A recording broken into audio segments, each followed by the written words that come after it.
there a current rule that business-to-business transactions need to be reported? No. This is a brand new rule. Yeah. Reduction in the amount. No. No.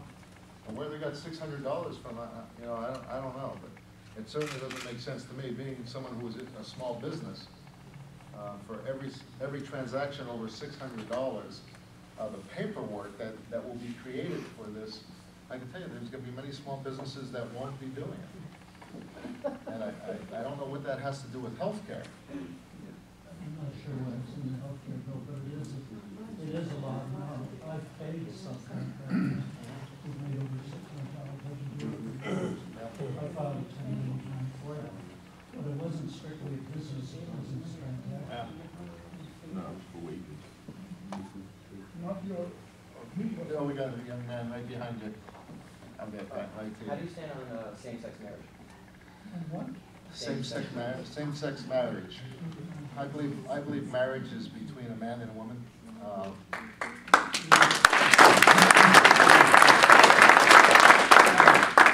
believe, you know, that marriage is between a man and a woman. not your issue yet, but what would you like to do about term limits?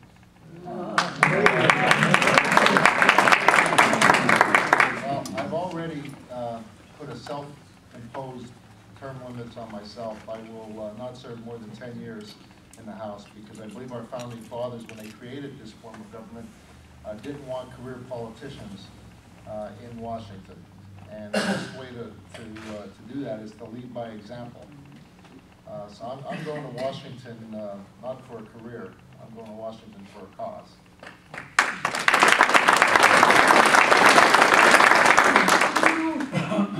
Who knows? Besides you haven't mentioned that, you haven't publicized that for the public. Well, actually, I did it at in the town hall meetings I have. It's been reported. It's got to be on your TV commercials and so forth. That's a fantastic marketing. I have a hunch it's going to be in the Pocono River tomorrow.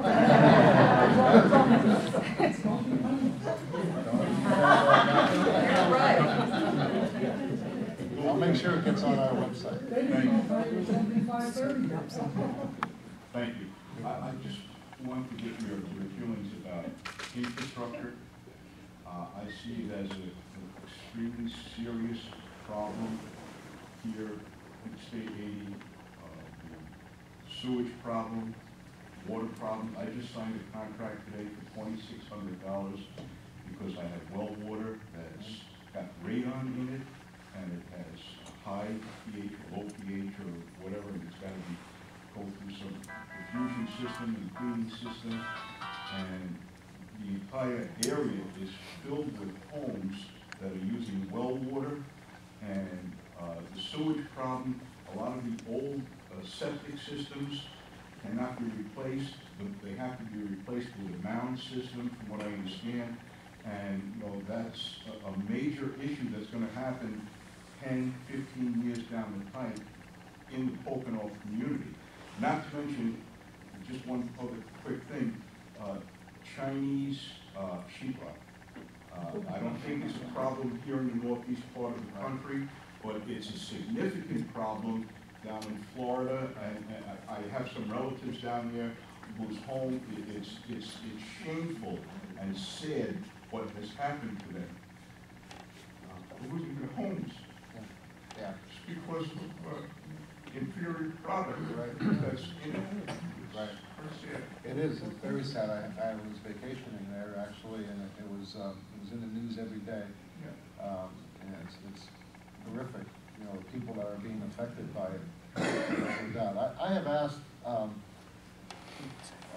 when I get to Washington that what committees I would prefer to be on, and one of the committees that I wanted to be on was the Transportation Committee.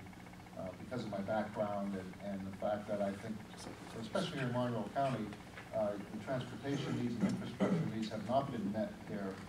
I can remember campaigning back in 2002, and unfortunately, especially Interstate 80, it's just as dangerous today as it was back in 2002, and we've added how many more cars, and it's Interstate 80 here in Monroe County, especially up on this end, you know, it's used by many local people as well. And, you know, the on and off ramps are very dangerous. You know, the bridges, there's a lot of work that needs to be done, and a lot of needs that haven't been met here in one of the fastest growing counties in the state of Pennsylvania. So hopefully, you know, I'll be able to serve on the transportation committee and meet some of those needs that are here. You travel on Interstate 80 in New Jersey. It's beautiful. Yeah. And as soon as you hit the Delaware Water Gap River, as you said, the access roads, on and off. The on and off ramps are Terrible. very dangerous. Terrible. And many people have been hurt, there's been many accidents, and we've added how many more people to the county, but they haven't done anything with the highways and the infrastructure in general. You know, Monroe County, you know, many people do not want to commute, they would like to stay home here and work. You know, one of the best things that we could do for here is bring good jobs here so that they don't have to travel and be away from their families, and they can spend more time at home. So, you know, one of the, you know, needs to bring businesses is you have to have good highways. I want to take any more time. My own son-in-law still has to live and work in New York. And he just comes home on weekends. He lives with an uncle because he has not, 5 years now, has not been able to find employment here. I don't know, it's probably changed, but I remember just a few years ago, I believe 40,000 people commute into New York every day from Monroe County for work. Right. Yeah. Are you in favor of tolling the interstates? No, I am not. I am not. Anybody that represents you here should be in favor of It's tolling. kind of funny, when the interstate was patterned after the German Autobahn, Right. happened to be Eisenhower, happened to be Republican. Yeah. The Democrats want to toll it, sell it, whatever they want to do with it and stuff like that. But the idea is the interstate has no interchanges, you have to get off, has no railroad crossing, and no stop sign. And that's the way it was designed. Right. So in other words, this idea of carbon footprint and all the other things that are batted around, the idea is you have a car, if it gets 50 miles to the gallon and you're stuck in traffic, you're getting 0 miles to the gallon. And like we have Marshall's Creek up there. Right. I think somebody ought to be tried, convicted, and hung. Isn't there a thing that when you steal so much money, it's a felony? How could they study one intersection and spend that many $1 million and then run out of money when they try to fix it? Well, Interstate 80 goes through 4 of the 5 counties here in this district. So, you know, it's, tolling Interstate 80 would affect this entire district. Plus, there, you know, many businesses have moved here because of, you know, many of the trucking firms I know have located right along the interstate because of that, and I know this would, you know, they would leave. Could you imagine if the government had to design the interstate today?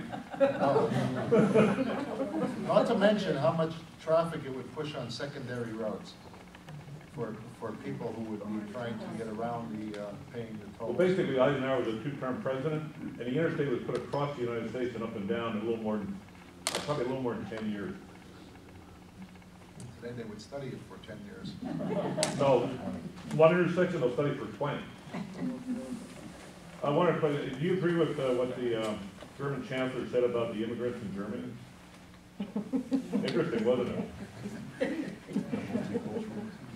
At least somebody has the intestinal fortitude to tell it like it is. Yeah, my pet peeve is, we spend umpteen, I'd like to know the figures, umpteen millions of dollars giving aid to these foreign countries that hate our guts. What are we gonna do about it? Just keep giving it to them? Well, you know, this is the most generous, the United States is the most generous country in the world. There's no question about that. And what do we get for it? Kicked in the face every time we turn around. You got the wrong end, you're being kicked.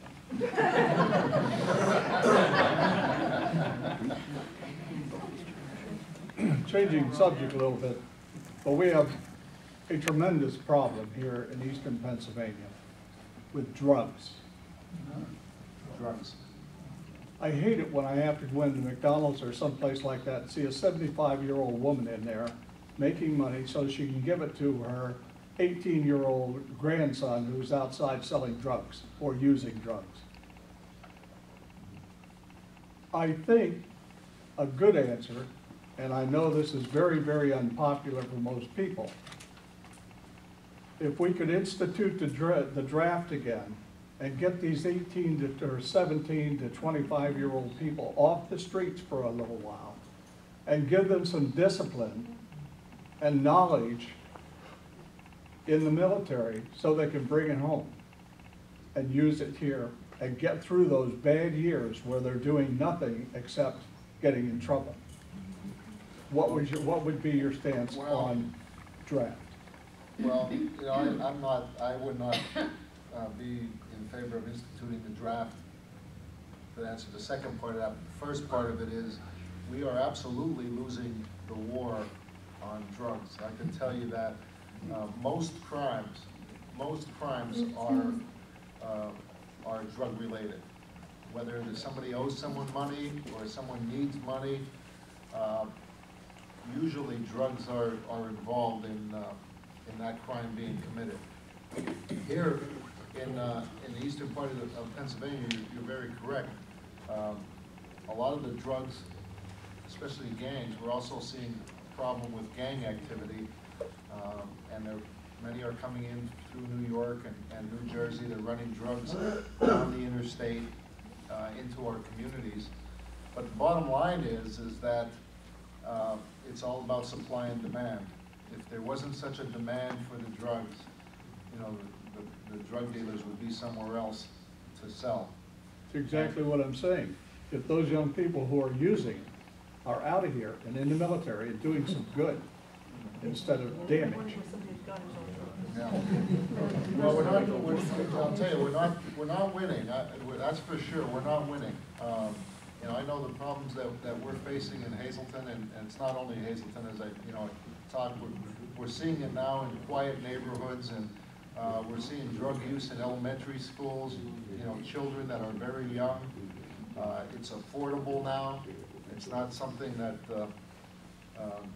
you know, they could use their lunch money to buy drugs, and it's very strong and potent, and children become addicted at a very early age, and we're not doing enough. And I truly believe that you know, we need to, you know, we do so much to you know, make sure that our children are safe, but if we want to reduce crime, we need to do a better job with dealing with drugs and making sure people are educated enough, and not just throwing them in jail. Unfortunately, you know, when you throw a drug user in jail, there's still a drug user when they come out. We need to do a better job in rehabilitating people.